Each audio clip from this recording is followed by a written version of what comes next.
આવનારા દિવસમાં મનસુખભાઈ પણ કોઈ ગુનામાં ભેરવાઈ જાય કે દર્શનાબેન દેશમુખ પણ કોઈ ગુનામાં ભેરવાઈ જાય એમાં કોઈ શંકાને સ્થાન નથી। એને ગ્લાસ માર્યો કે નહીં માર્યો એ પછીની વાત છે।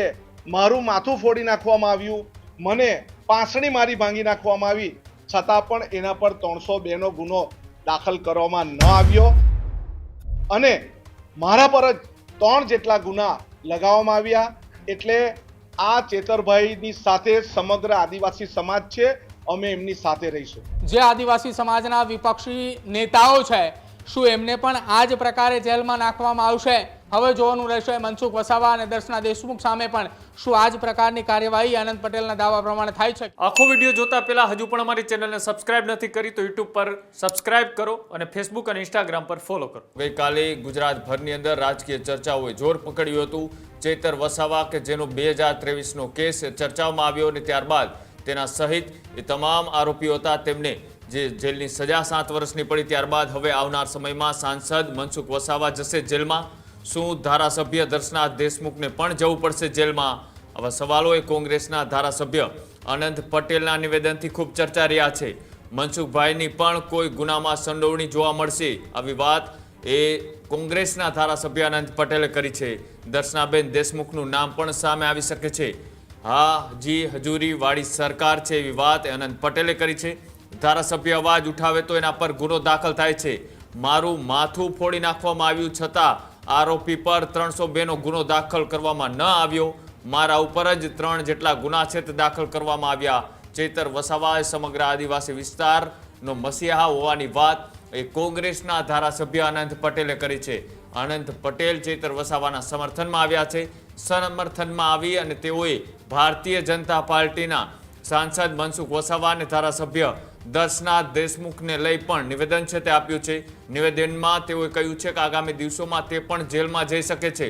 પ્રદીપ જોડાયેલા છે। પ્રદીપ, જે રીતના આદિવાસી વિસ્તારની અંદર અત્યારે ચેતર વસાવાને જે સજા સંભળાવવામાં આવી તેની ભારે ચર્ચાઓ થઈ રહી છે।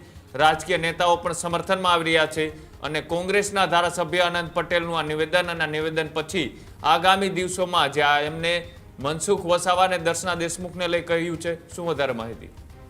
બિલકુલ કૃણાલ, ગતરોજ ચૈતર વસાવાને 7 વર્ષની સજા થાય છે અને તેમને વડોદરા જેલની અંદર મોકલવામાં આવે છે અને ત્યારબાદ કોંગ્રેસના આદિવાસી વિસ્તારના ધારાસભ્ય અનંત પટેલે ખુલાસો કરતા કહ્યું કે આગામી સમયમાં મારી પણ ધરપકડ થઈ શકે છે, કેમ કે મારું જેમણે માથું ફોડ્યું હતું તેમને જામીન મળી ચૂક્યા છે, પરંતુ અમે જે ગુનાઓ અથવા તો અમારું જે ગુનાની અંદર નામ છે એ ગુનાઓની અંદર જામીન એ મહિનાઓ સુધી નથી મળતા। જો કે આ તમામની વચ્ચે હવે અનંત પટેલે એક ચોંકાવનારો દાવો એ પણ કર્યો છે કે મનસુખ વસાવા અને દર્શના દેશમુખ પણ જેલમાં જાય તેવી શક્યતાઓ વ્યક્ત કરવામાં આવી છે। હવે દર્શના દેશમુખ અને મનસુખ વસાવા એ સત્તાપક્ષ ભાજપની અંદર છે। દર્શના દેશમુખ એ ધારાસભ્ય છે અને મનસુખ વસાવા એ સાંસદ છે અને અનંત પટેલે દાવો કરતા એવું પણ કહ્યું છે કે એમને પણ કોઈને કોઈ ગુનાની અંદર સંડોવણી અથવા તો તેમને કોઈને કોઈ ગુનાની અંદર નાખી અને તેમને સજા પડે તેવી વાત એ અનંત પટેલે કરી છે। શું ખુલાસો કર્યો ચૈતર વસાવાની ધરપકડ બાદ કોંગ્રેસના ધારાસભ્ય અનંત પટેલે? સાંભળો। આવનારા દિવસમાં મનસુખભાઈ પણ કોઈ ગુનામાં ભેરવાઈ જાય કે દર્શનાબેન દેશમુખ પણ કોઈ ગુનામાં ભેરવાઈ જાય એમાં કોઈ શંકાને સ્થાન નથી। આ સરમુખત્યારવાળી સરકાર છે, જી હજુરીવાળી સરકાર છે। આના વિરોધમાં કોઈ આંદોલન કરે અથવા કોઈ આદિવાસી સમાજના કોઈ ગરીબ લોકોને વનકર્મી દ્વારા રંજાડવામાં આવે પણ જો કોઈ ધારાસભ્ય અવાજ ઉઠાવે તો એના પર ગુનો દાખલ થાય। એને ગ્લાસ માર્યો કે નહીં માર્યો એ પછીની વાત છે। મારું માથું ફોડી નાખવામાં આવ્યું, મને પાંસળી મારી ભાંગી નાખવામાં આવી, છતાં પણ એના પર 302 નો ગુનો દાખલ કરવામાં ન આવ્યો અને મારા પર જ 3 જેટલા ગુના લગાવવામાં આવ્યા। એટલે આ ચેતરભાઈની સાથે સમગ્ર આદિવાસી સમાજ છે, અમે એમની સાથે રહીશું। આવનારા દિવસમાં મનસુખભાઈ પણ કોઈ ગુનામાં ભેરવાઈ જાય કે દર્શનાબેન દેશમુખ પણ કોઈ ગુનામાં ભેરવાઈ જાય એમાં કોઈ શંકાને સ્થાન નથી। આ સરમુખત્યારવાળી સરકાર છે, જી હજુરીવાળી સરકાર છે। આના વિરોધમાં કોઈ આંદોલન કરે અથવા કોઈ આદિવાસી સમાજના કોઈ ગરીબ લોકોને વનકર્મી દ્વારા રંજાડવામાં આવે પણ જો કોઈ ધારાસભ્ય અવાજ ઉઠાવે તો એના પર ગુનો દાખલ થાય। એને ગ્લાસ માર્યો કે નહીં માર્યો એ પછીની વાત છે. મારું માથું ફોડી નાખવામાં આવ્યું, મને પાંસળી મારી ભાંગી નાખવામાં આવી, છતાં પણ એના પર 302 નો ગુનો દાખલ કરવામાં ન આવ્યો અને મારા પર જ 3 જેટલા ગુના લગાવવામાં આવ્યા. એટલે આ ચેતરભાઈની સાથે સમગ્ર આદિવાસી સમાજ છે, અમે એમની સાથે રહીશું. તો આ હતા ધારાસભ્ય અનંત પટેલ, જેમને ગંભીર દાવો કર્યો છે કે મનસુખ વસાવા અને દર્શના દેશમુખ પણ જેલમાં જઈ શકે છે. સાથે સાથે તેમનો પણ નામનો તેમણે ઉલ્લેખ કર્યો છે કે આવનારા સમયમાં કદાચિત માને પણ જેલની અંદર નાખવામાં આવે, જે પ્રમાણે ચૈતર વસાવાને નાખવામાં આવ્યા છે. હવે દક્ષિણ ગુજરાતના આદિવાસી વિસ્તારની અંદર એ ચર્ચાઓ એ તેજ બની છે કે શું આવનારા સમયમાં ચૈતર વસાવા બાદ જે આદિવાસી સમાજના વિપક્ષી નેતાઓ છે, શું એમને પણ આ જ પ્રકારે જેલમાં નાખવામાં આવશે?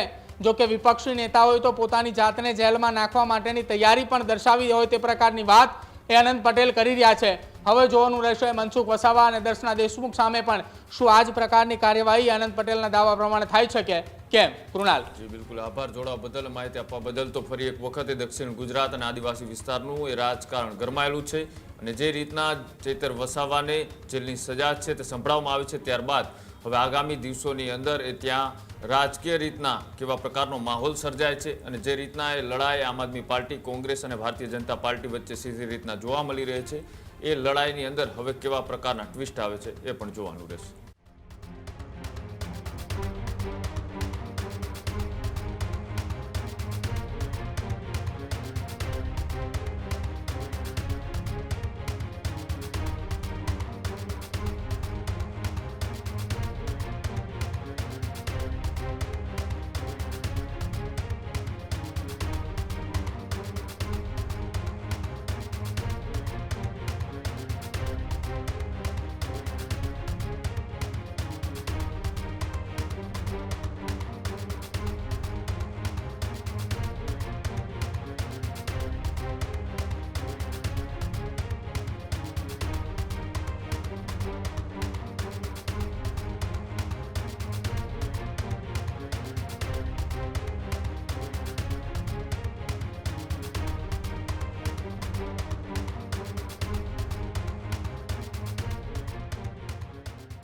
ખેડૂત ભાઈઓ છે ખેતરમાં ડ્રોન ઉડાવતા હોય છે ત્યારે આપણે એક પ્રશ્ન સતાવતો હોય છે કે જે આપણે અત્યાર સુધી જીપીએસ ટેકનોલોજીવાળા ડ્રોન વાપર્યા છે, જેથી કરીને મોબાઈલ ટાવર છે અથવા તો હાઈ ટેન્શન લાઇન પસાર થતી હોય, કોઈ વૃક્ષો હોય, ત્યારે જે જીપીએસ ટેકનોલોજીવાળા ડ્રોન છે એમાં ટકરાય અને ટ્રેસ થાય છે. પણ એગ્રીવન લાવ્યું છે GNSS ટેકનોલોજી ડ્રોન, જેથી કરીને એ ડ્રોન છે એ કોઈ જગ્યાએ ટકરાય નહીં, પોતાની રીતે જ ડિસિઝન લે છે અને મૂવ થઈ જાય છે, જેથી કરીને GNSS ટેકનોલોજી ડ્રોન છે એ વાપરવાનો આગ્રહ રાખો.